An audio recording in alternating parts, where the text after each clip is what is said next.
Ladies and gentlemen, welcome to the Rush Hour podcast. We're here today with the CEO and founder of Rush Hour Real Estate, Dmitry. Welcome back to another podcast. Hi. How are you doing? All's good. Awesome. So first of all, let's dive into this current quarter of 2024 and the real estate market. What are we seeing? What can we expect to see? How's the market navigating? What are the projects, new regulations? What are you most excited about? Yeah, this is really question on time because the summer is really specific time for investments, and also the developers, they having special prices as well. And the most important, what happening during this quarter, let's say summer generally, that the prices went on stabilizing because most of the people moving out from Dubai during the summer. So the kids are going to their countries, like somewhere where the summer is a little bit less hot. And of course, the developers trying to sell more. So they're trying to offer something really unique to the customers. Like some of them offering 20% discount, some of them offering DLD waiver, some of them offering fully furnished options. They're coming up with the post handover payment plans and etc. So this is really great quarter to buy the property in Dubai, especially if you're looking something distressed. Yeah, if you're not really an investor who's buying from any developers just because you have a bunch of money and you're looking for some unique distress deal, this is the time. So you can buy summer something really crazy good on the really good price with the good offer, maybe with some DLD waivers or something. So I would say that this quarter is one of the best quarters to buy. And then, of course, for the sellers, it's better to wait and then to resell it or rent it out during winter time. I see. And what projects at the moment are you the most excited about? Wow, I will be excited about the, of course, Marjan Island, the Ras Al Khaimah project. There is a casino coming, and there are all of the developers they building there now. They have lots of projects started this summer, even before, but most of the plots are sold out. Mm-hmm. And the vision of Dubai and Ras Al Khaimah is to complete the project by 2027. So casino will start in 2027. So all the project launched now, having the best prices now. And of course, the appreciation of the value of the property will be very high. It's really attractive. It's amazing. So I would say the best really investment now is in Ras Al Khaimah, because the appreciation value will be, I would definitely project around 30-50% on resale, and ROI on return for the rentals will be approximately 15 to 20%. And with the years, once the casino started, definitely first year, it will be a really crazy up in prices. Everything in terms of appreciation of the property you purchase and the rentals income, everything. And this is one of the best destinations to invest now. Even the prices are higher than you compare to JVC, for example. JVC is, you can buy an apartment, one-bedroom apartment, 900,000 K. In Marjan Island, twice higher perhaps, but the return on investments, this is what you're looking for basically. Yes, if you have not enough money to invest there, so maybe it's not the best area to invest, but if you're able to gather some amounts of money, go there, invest there. Excellent. Now, like we see Dubai mostly being dominated by MR in terms of its skyline. Now, if we're talking about apartments, we have downtown Dubai, we have Marina, etc. Do you see a specific developer mostly dominating the Ras Al Khaimah market in the coming years? Emar and like Damak or Shoba, they made the name. They made the brand. That's why people are still investing there. Even I would say apartments are small. Apartments are too expensive, and the delivery time is too long. All of these three developers. And for Marjan Island, I would say all of these developers, they have something there. But there's no specific developer, I would say, in terms of exactly this project in Marjan, an island near the casino. There's nothing really you can focus on one developer. You have to focus basically on the price range, because the price is also really different. So you can find the studios for 1 million dirhams and you can find a studio for 2 million dirhams. So it depends on which amount of money you are willing to invest in the properties.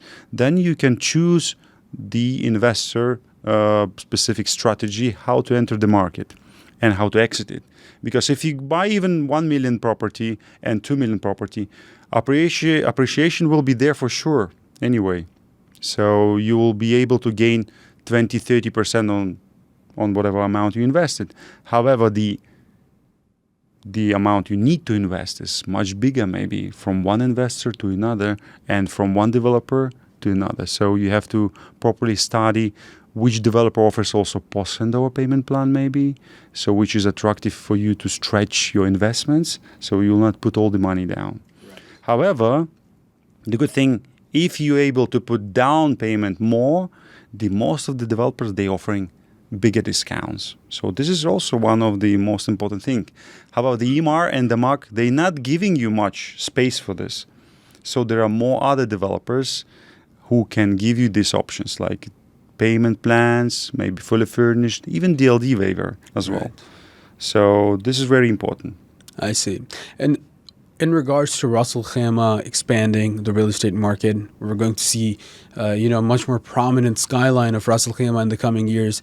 Do you see other Emirates, aside from Dubai and Ras Al Khaimah, following a similar pattern of development in the near future? Yeah, it's a good question. I think still considering Ras Al Khaimah, Abu Dhabi, and Dubai, I would say these three Emirates quite really good in terms of planning and developments and the future for investments and living as well. The Al Quwain, is this an Emirate? Yes. Al Quwain, yeah? Yes, that's so right. I think they have also, the Al Quwain, they have really good kind of options to invest as well. It's a little bit far from Dubai, but it's between Ras Al Khaimah and Dubai. And if you have remote work, or you're owner of the business, or you have some flexibility, you have maybe a smart working mode in your company, so you can basically buy an apartment there, or villa, or townhouse, live in really friendly and little bit, I would say, out of the noise, out of the touristic destinations, living environment, enjoy the beaches, enjoy the lifestyle. They're absolutely beautiful. And work. There. It's really beautiful. So there are some happening things around, but not really much. But still, it depends on people's lifestyle. So it depends how do you live, how do you work, how many kids you have, family, or you're bachelor. Definitely, if you're bachelor, you will not go there because you prefer definitely kind of a little bit coffees, bars, and restaurants, maybe style a little bit of operas, concerts, music, arts, and lots of stuff around. But for people who are having families, they actually can choose lots of different things. I mean, comparing also the pricing wise, Abu Dhabi is cheaper. Al Quwain is cheaper. Dubai is, of course, more higher, and expenses wise as well. So this needs to be considered by people when you're choosing the place where to live and where to invest as well. Absolutely. Now, seeing new developments, getting better and better with every development, from what I recall with my experience in real estate, every new development was a step ahead of the previous one. And this is something very funny. Developers are coming up with the tallest residential towers in the world within Dubai itself. And maybe a month after one development is announced, we have another developer saying, now we are going to build an even taller residential tower. So some people are like, what should we buy? Should we buy now? Or maybe they're going to announce something even taller. What do you advise to people who are basically buying into the fact that this is going to be the tallest tower, but then there's another even bigger launch? Yeah, I know it's like it's a competition. Yeah, the size matters. We all know it, of course, and everybody, all developers and owners of these development companies, they're trying to build something unique, something big, of course, to have a footprint, and to be proud of, and to have, of course, biggest, and etc. However, for the people who are looking to buy, I would recommend to consider not the size, but consider other things like delivery terms, when the project will be delivered. If it delivered 2029, that's maybe too long to wait. It's okay maybe for some of the investors, but for most of the investors, that's too long. Even 2028 is too long. But if the developer is delivering this tall high-rise in 2026, 25, or 27 maybe still, I think it's really reasonable, and you still will be able to invest your money and not wait too long. So you can flip the property, or you can rent it out earlier, or you can move in earlier, not spending much time on rentals. So that's still okay to buy now, but also consider just the term of the tower construction. This is most crucial. Correct, absolutely. You are a real estate investor as well. I wanted to ask, what was your first investing experience in Dubai? My first investment experience was to buy my first apartment, actually, which I was renting. I was moving in Dubai 2011, and then I, of course, searched for rental something. It was really difficult to find something really nice. When you find something, it's too expensive. When you find something, it's already rented, maybe next day when you're thinking about it. So first of all, I rented out and was living there 1 year. And then during this year, I was searching a lot of properties, this area, that area, Marina, GLC, Arabian Ranches, Palm, Business Bay. So I searched lots of areas. And I worked that time not in real estate. I worked as a lawyer in the oil and gas company. And when I was still thinking that the apartment I'm renting is the best for me. So after 1.5 years living in it, as rentals, I just simply decided to buy it because really I love the apartment. The opportunity was good. It was Marina, and still living there and still living in this apartment. And the next one, of course, I purchased some other apartments, but that was for rentals and to get some income. Then I sold it and flip it. So basically, but the first one was for myself. And usually I encourage people to buy the first apartment for themselves because they can save on rents and they can save really. This we will talk later about. Why is your personal preference over apartments and not villas?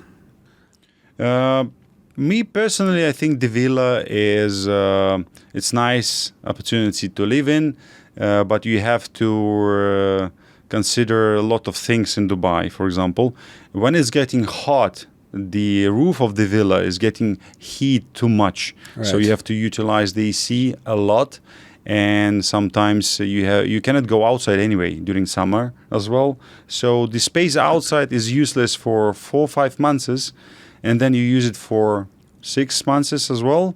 But it depends on the lifestyle, what you like. And it's nothing wrong to have a villa or apartment.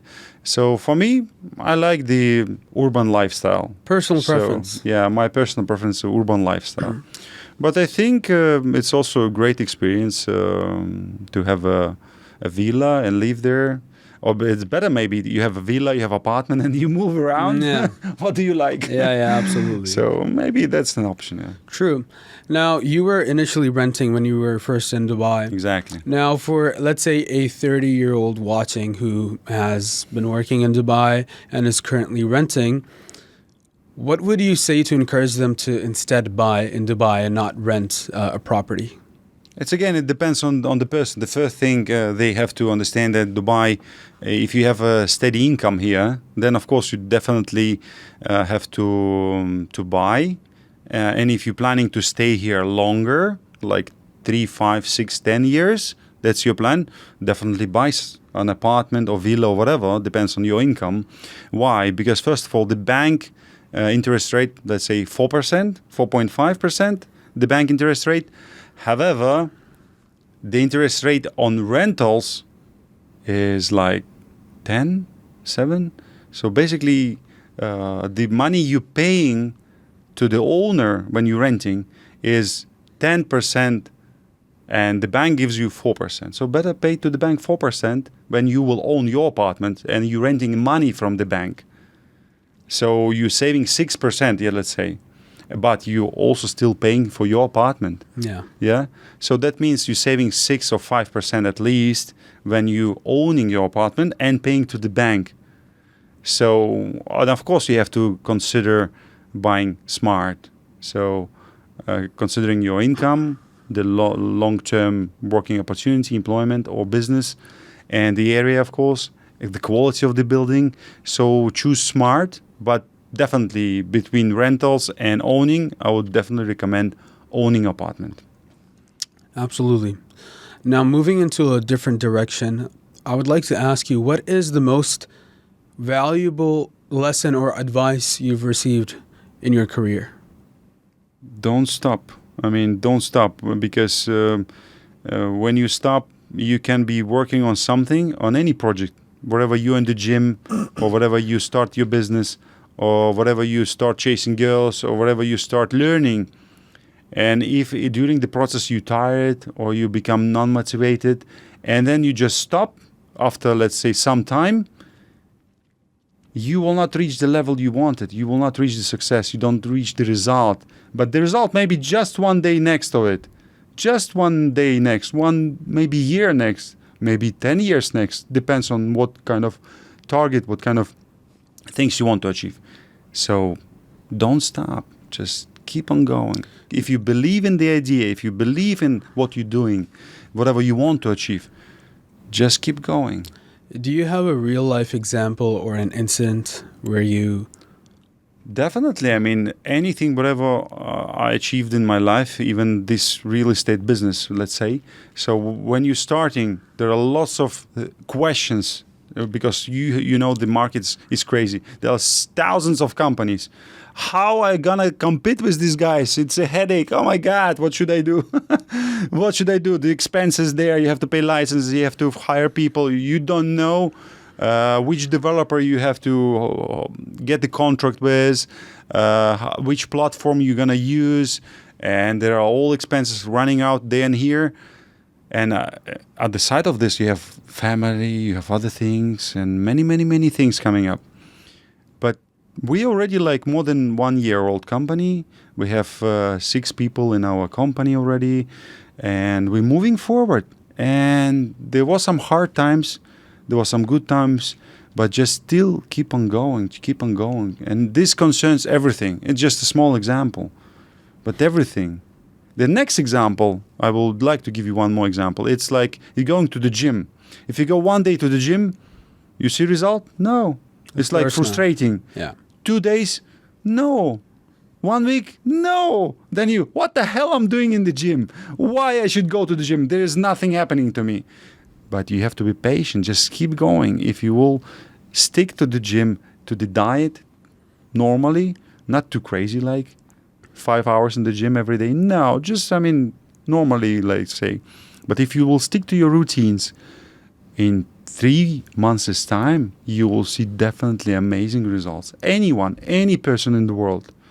So that concern anything. Don't stop. Absolutely. And along those lines, what do you think has been the biggest risk you've taken within the real estate business so far? Initially, like let's say in starting out.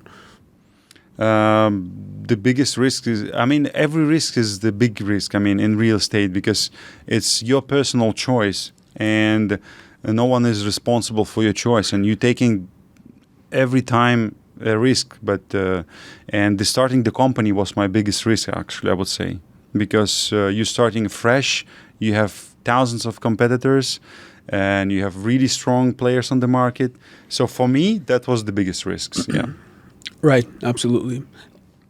Keeping that in mind, if let's say you were back in your back at the time when you decided to start a company, and you were given, like, you were teleported at this place, and there was like a genie, like from Aladdin, and he gave you a wish that you can get a company started, everything will be done for you in any real estate market in the world, would you still choose Dubai? Yes, because I just came back actually from Miami. So I can compare Miami to Dubai, but I will choose Dubai really, even if it's hotter here. It's much hotter here, more humidity. The beaches in Miami is really nice. I will still choose Dubai. It's more safer here. It's tax-free. Even Miami and Florida is really nice in taxation. But I would stick here because it's a multinational environment as well.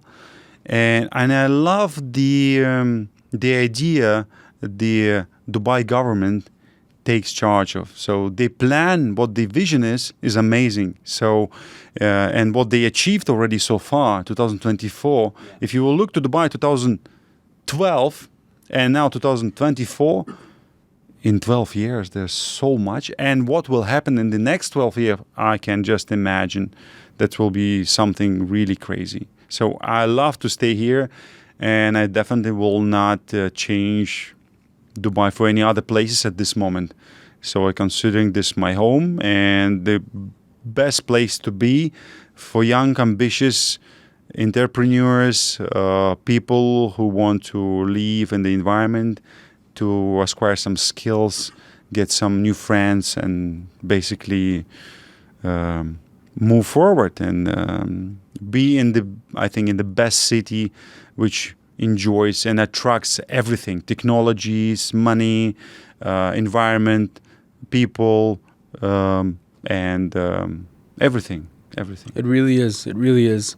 Can you give us more detail on a comparison on Miami and Dubai? Like, how was your experience there? It was a nice experience in Miami, I would say. I was flying there with my son.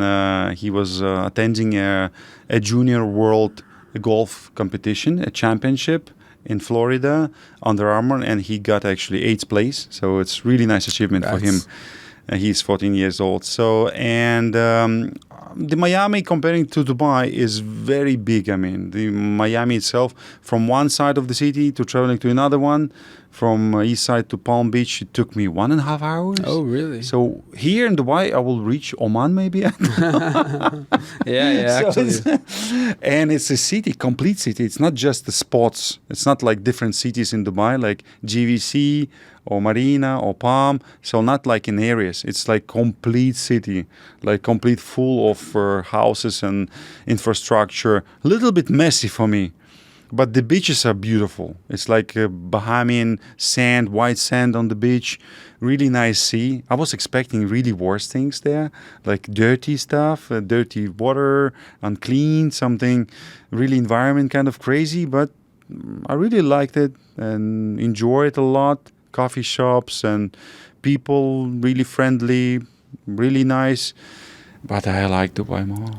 So. What's the one thing that shocked you the most about Miami? I mean, traffic. Traffic is crazy. So that's why I was traveling 1.5 hours. So the traffic, I spent maybe 40 minutes in the traffic. 40 minutes. 40, wow. 40 minutes, one way and then another way. So because the international airport is on the one side, and then you're going to Palm Beach, it's on the other side, north side, and it's like 1.5 hours one side, and then 1.5 hours, and mostly because of traffic. You drove there, or? I was driving there, yeah. That was cool experience, actually.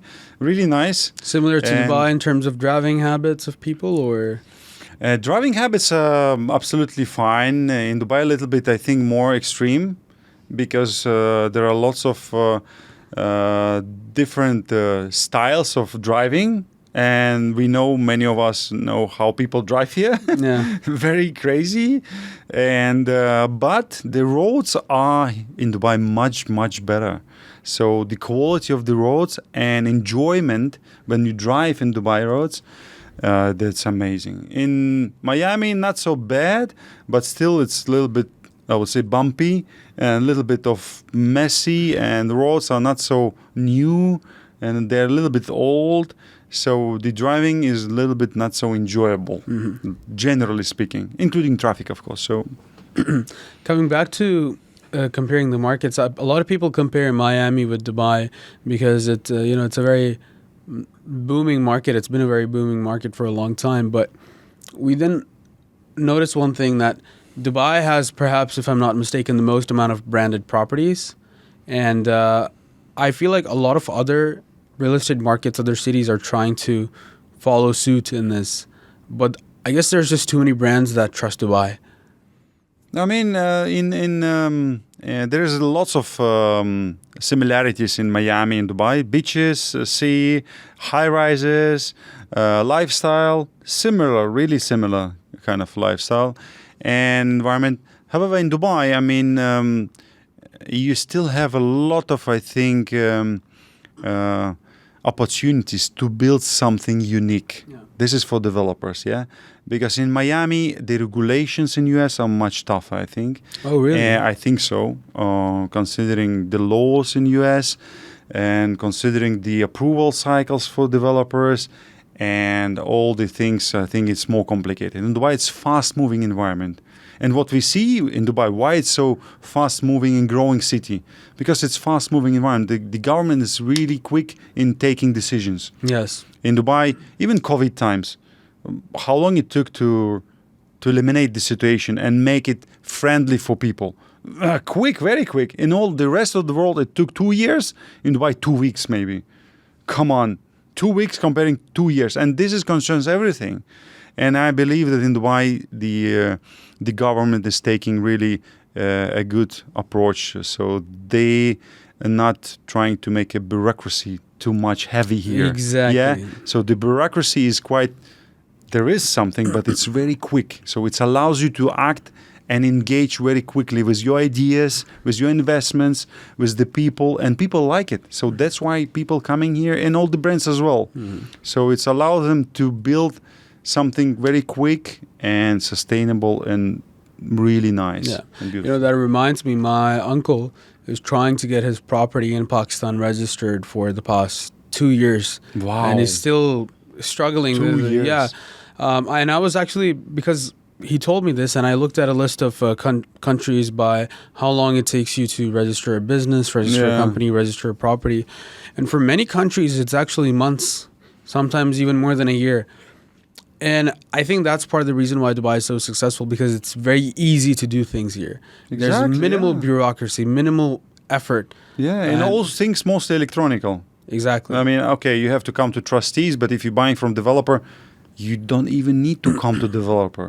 You can make it online. Everything, A lot of including registration, everything. A lot of people don't believe that you can buy a property in Dubai even if you're overseas. Like, a lot of people are shocked to hear No, that. this is the truth. This is the great thing. And of course, many people are afraid. Like, how can I buy the property? Maybe there's some scam, the people will steal my money.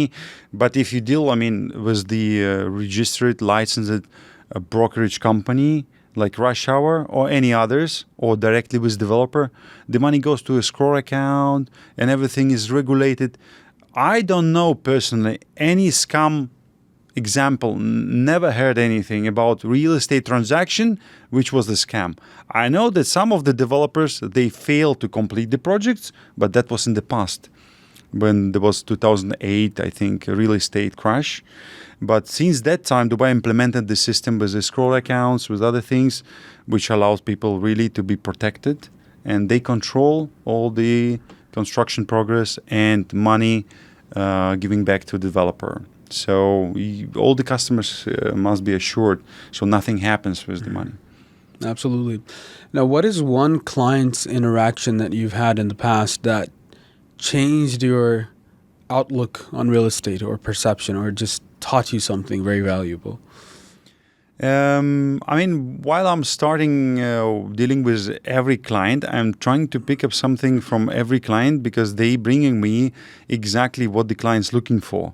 So every single client is looking for different things, and the way they negotiating, the way they're searching the property, even the way they are choosing the property, the same property but different perspective point of view. And I really growing myself as an individual who is dealing with the customers and developers and understanding more on what people demanding, what they need. Actually, every single client gives me knowledge how to give them better deal, really, which can help them actually to gain the rental yields or capital appreciation and flip the property. And there is no specific, again, a deal which I would definitely, or client, tell you that he is specific and something unique. every person is for me is unique, and we really deal and treat the clients like that. Yeah. No, absolutely. I think that's the way. It's not to sell, but rather to, give consultation. Exactly. So, and most of my brokers and me as well, we're not considering ourselves as a sales guys. We are considering ourselves as advisors or just people like friends or someone, because we have lots of friends who we're advising is. And we're not trying to sell them something, like pitching them, look, buy this, look, this is cheaper, this is better, this is this. No, we're just giving an information. This is the location, this is possible, your capital appreciation because of these factors, or this is another option, these are the factors. So we're giving information, and then the person decides. So what they want to do, if they want to invest and take the risk, we're just giving them potential scenarios, so to reduce the risks, or so they can take maybe higher risks and gain maybe more, depends on what the strategy is. Oh, true, absolutely. I mean, I've always said this as an example. You know how people have family doctors, Yeah. like for their entire lives they go to one doctor. They oversee the whole family. I think a real estate agent should strive towards the same thing, that they give absolutely honest advice and feedback to the client. They guide them in a right way, not to sell them, but to put their benefit first, put the client's benefit first, because that is ultimately what will give you a position where you can be their family real estate agent for the rest of their lives, where they can refer you over. I mean, there's a big difference between a lead and a referral. When you have a referral, the trust is already built in based on, and how do you think real estate agents should approach getting more and more referrals? I mean, it's building your own connections, community, and the trust between your colleagues and between clients, between friends. It's just being a normal human beings, basically. Don't try to be a seller to sell something because you targeting commission. We all want money, that's normal.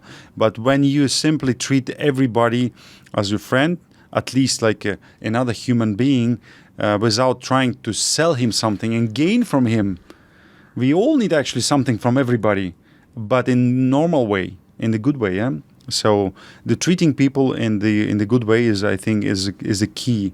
Is the way you have to gain the trust, the respect, the confidence from others trust you, and then you get the referral. And I have a couple of clients which were buying from my company based on referral actually, and that was really so exciting because you understand that the guys you were offering the first properties and they purchased from you, they were referring another friend to you because they trust you. Exactly. Because your service, that means a feedback for me even. So means for me, these guys trust me from all around the agents, and definitely they contacted by many guys. But they trust my company, they trust me personally, because the way I was giving them an information, I think that was really suitable for them.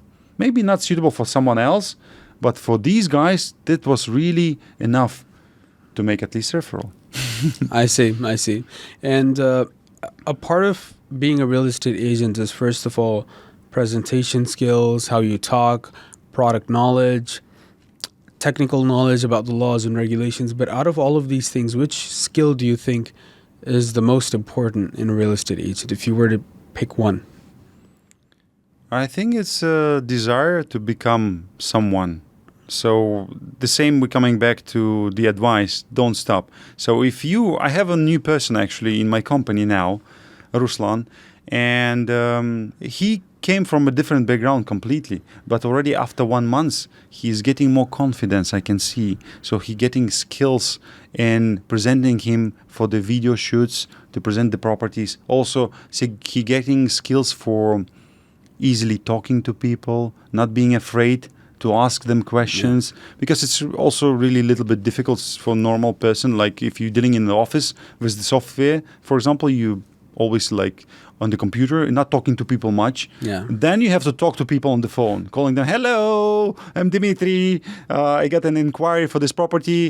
How may I help you? And then get used to it. So you have to call people, text people, ask questions, talk to developers, different level of the people as well.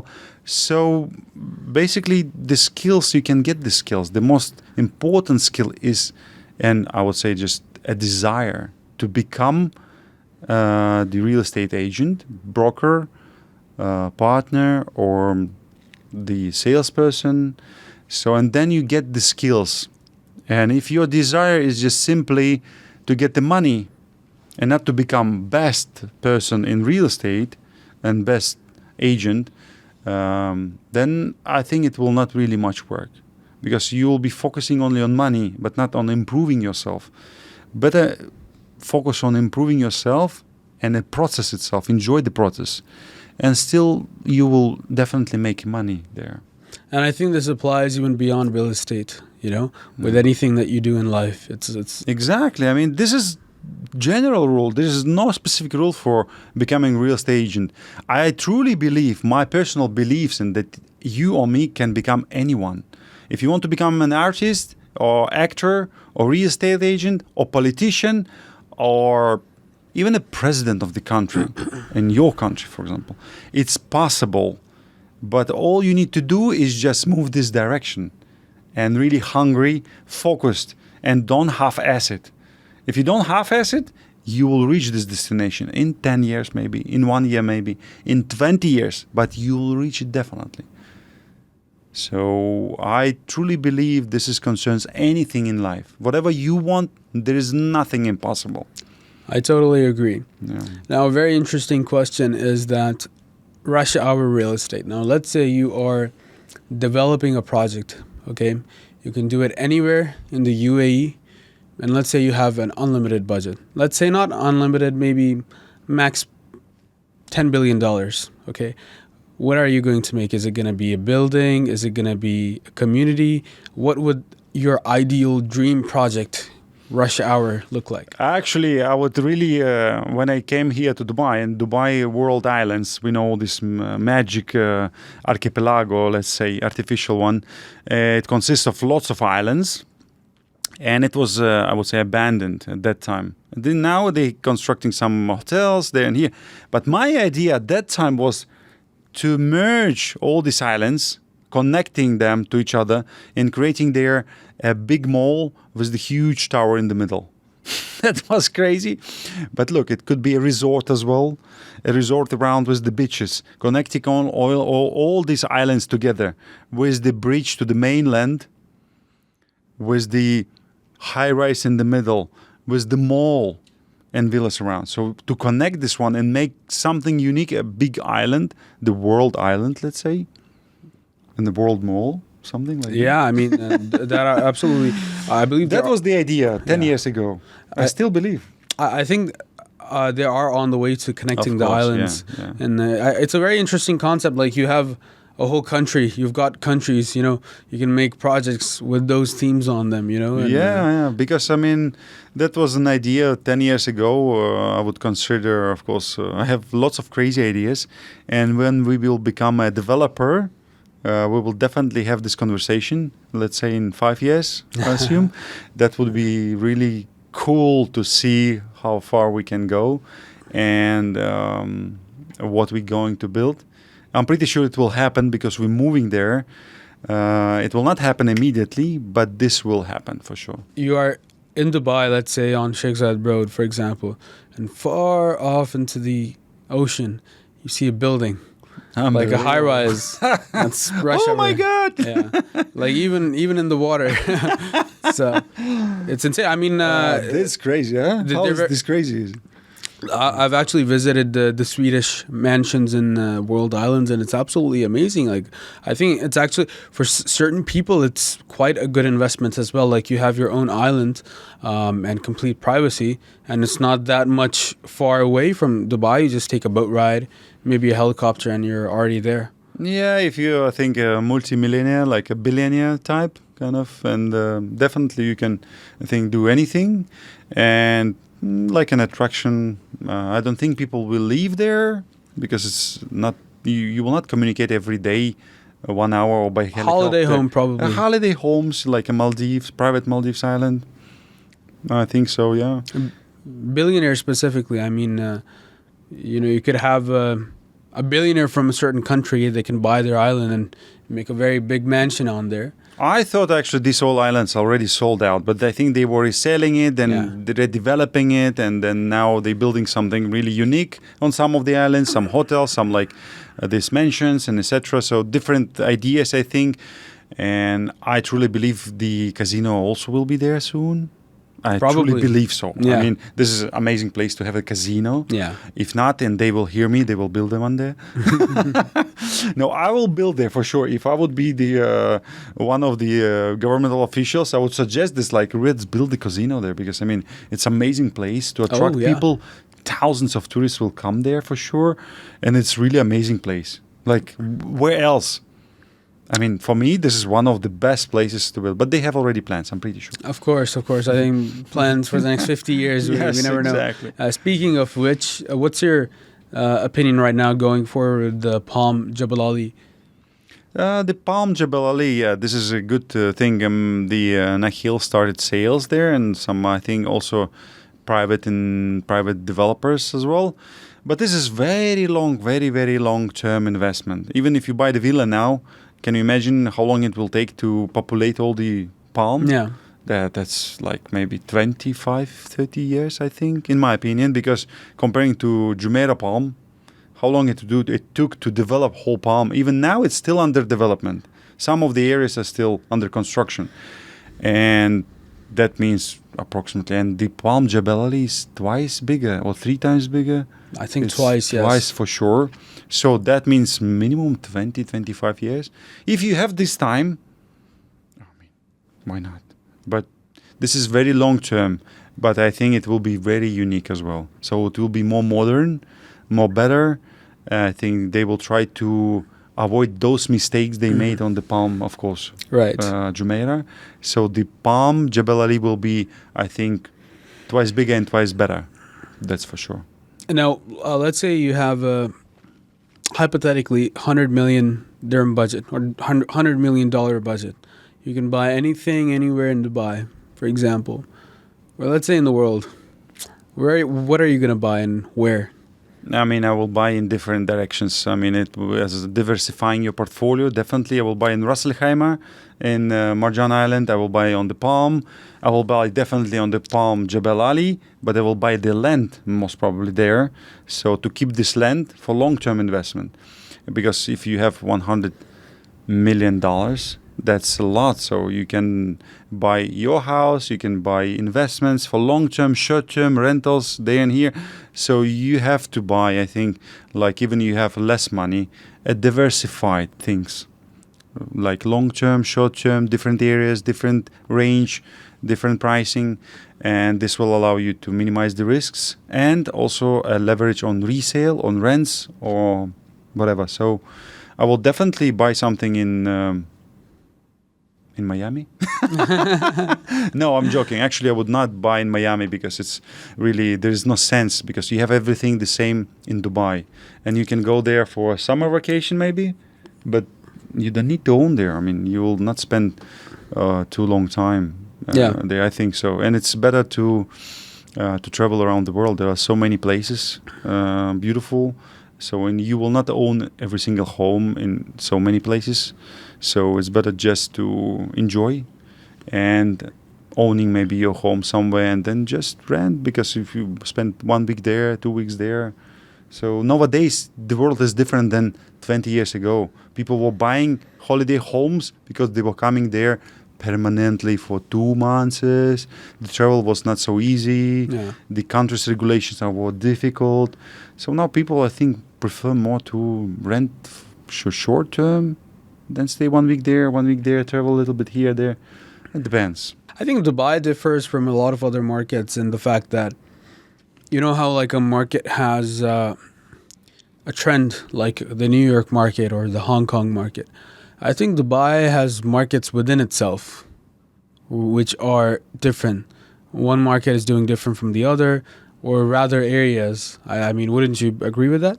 I mean, exactly, because if you will compare prices and how they're moving the prices in different areas of Dubai, or so of course each area performing differently in each quarter, for example. Yeah. So now summertime, and I would say most probably the investors, not end users looking, because end users mostly out of the country for vacations, Yeah. but the investors, they can be anywhere, so they searching, googling, and they buying most probably in the Ras Al Khaimah on Right. Marjan Island, because this island is mostly for investors, of course. But when the season will come now to September, moving here, so the end users will come to the market more, so looking for a home to get in as soon as possible, and it will come more to JVC, Al Furjan, some other areas. I mean, this is normal process setting, and all around the world is the same kind of. Within Dubai, it's a little bit more prominent, and then it compels you even more than other markets to have someone or company that has an expertise in this, in understanding the dynamics. Because investors, being an investor, I don't think a person would have the time or all of the connections as much as a real estate company to understand where community is headed versus another community. This is when we, as a broker, coming to help you if you are the customer. So we are basically are the bridge to guide you, because if you go to developer, one of the developer, they will pitch you only their projects, and their projects Exactly. mostly located in one area. And of course, they will pitch and saying it's the best, it's a super best, it's super nice, super crazy, super course. luxury, super luxury. But there are some other developers, and you can choose from these developers. But rather than running around, and thousands of developers are in Dubai, thousands. This year it was like, I don't know, it was increasing. It's crazy. I personally visited maybe hundreds of them. And you have to study the project. You have to understand payment plan, quality things there. Can you imagine the client is running around 100 developers and choosing? He will get crazy. No, that's to the Met impossible. house. I mean, he will end up very badly.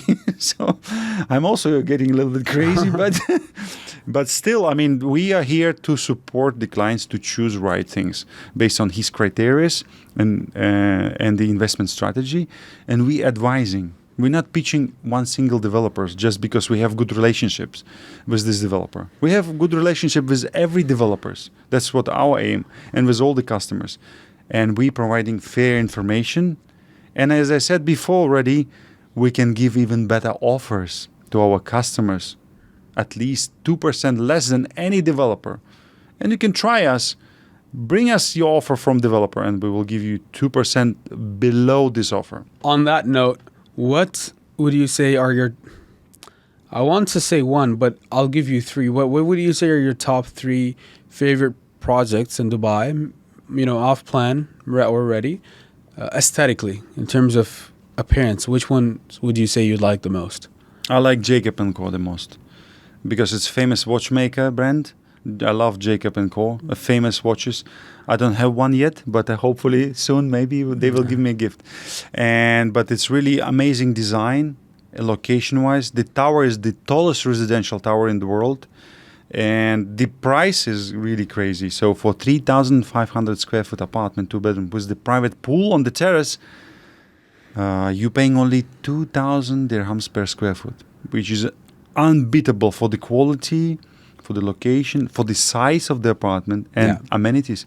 Nothing can beat this in entire Dubai. This is concerning luxury properties. There are some good properties in JVC. I like Taraf developers. They are new here. They're from Yas Holdings, and they building actually really good, affordable, I would say, apartments. And they have, for example, a penthouse, 5,000 square foot penthouse. Can you imagine? For 4.9 million only. So it's below 1,000 dirhams per square foot. This is amazing. I mean, so where can you get the penthouse? 5,000 square foot penthouse for 4 now? Nah, nowhere. It's impossible in Dubai. Just not possible. New tower. And some other projects on the villas, for example, District 11, they have now lots of villas there. And you can choose between 9 million to some unlimited amount, like 40 million mentions. And there are different brands. I would say there's Bentley brand I like, Bentley villas. I like also Karl Lagerfeld villas. So this concerning the villas, it's not exactly project. It's maybe a location wise. Correct. Yeah. So there are different things to consider. So some projects you like a project because it's collaboration of different Yeah. brands and designers. Some projects because of location. Some projects because of the pricing. So it's always a little bit different angle you like. Yeah. No, absolutely. And what would you like to say about the upcoming metro expansion? I think that's a very exciting new thing to look forward to for. I'm excited not about the metro. I'm excited about flying taxi.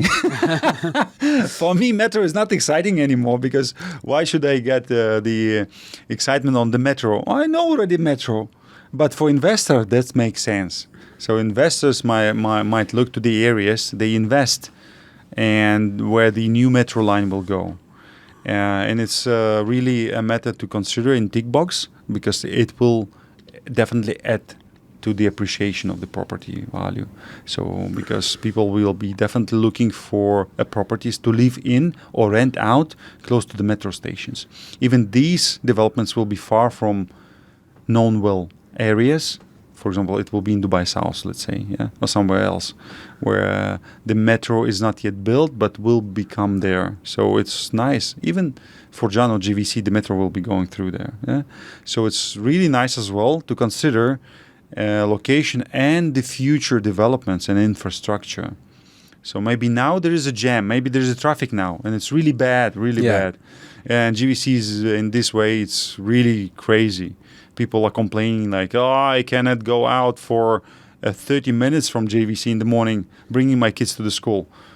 Yes, you might be struggling a little bit now, but most probably soon, in 2 years' time, your property will become higher in terms of capital appreciation. And maybe you will use a metro to go to the school. I don't know. Most probably, if the school is located on the line, it will be also nice. True. And even kids can go by themselves. My son, for example, he's 14 years old. He can use metro line by himself and going to the school to friends by himself. That's amazing. You don't need to use the school bus or taxis. Yeah, no, absolutely. So this is really cool opportunity, I think. I mean, I think for a lot of people in Dubai, this would be a better choice, metro. Absolutely. Personal preference. Like, for example, if I'm, let's say in JVC or Arabian Ranches and I want to go to Dubai Mall, instead of taking out my car, going there, finding parking, now because they changed the rules, now it's paid parking in Dubai Mall. And so finding the parking and coming back, instead of that, a person can just take a metro. No need to worry about anything. No need to worry about traffic, driving. You go there, you come back. Yeah, Simple this is amazing. And I think the vision of Dubai is as well to reduce the traffic on the roads. Yes. And this is good to use public transport.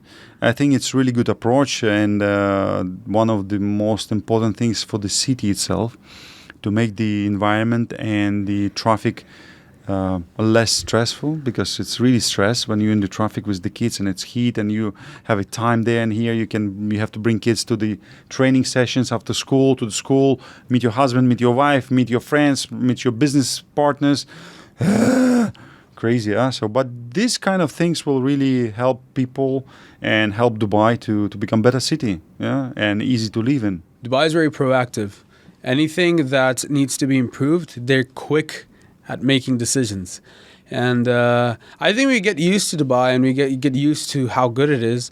Then sometimes when we go to other places, like if I go back to Pakistan, I'll be like, why aren't they fixing this? Why aren't they fixing that? And it really changes your approach on these things. Yeah, exactly. And I want to tell you guys one more thing at the end of our session. I think the one of the most important achievement from my side, my personal, not like entrepreneur or not like a businessman or any other person. I stopped and quit smoking, actually. This is amazing, really. I was smoking for almost 2 years. And then really I was becoming more stressful. I was becoming less motivated, less productive. And once I quit it, it was not easy. I tried a couple of times, but once you quit really, in 1 week, you will not really figure out what's happening with your body, with your mind, with your thoughts, with everything. But in 1 month, and now it's already 2 months as I'm not smoking, and I'm really can see the difference. You become clearly thinking, more motivated, more productive. You feel more energy. So stop smoking, guys. Become better person and come to the white force. I think that's a very commendable message, and I congratulate you on that. And I'm glad you're enjoying this energy that's come Yeah, I back. mean, it's amazing. I wish everybody to get improvements and become better version of themselves. Whatever is possible, not always, but in some sort, slowly, step Yeah. by step, and be proud of what you're taking. Even if it's very, very small step, 1 day of something, 1 day you're not smoking, for example. It's nothing, but it's already something which brings you to next level. Yes. And the same like a baby, 1 step a day, and then 1 day you're running already. So, Absolutely. yeah. Well, on that note, we can wrap up. Thank you guys for watching, and there's going to be a lot more to come. Thank you.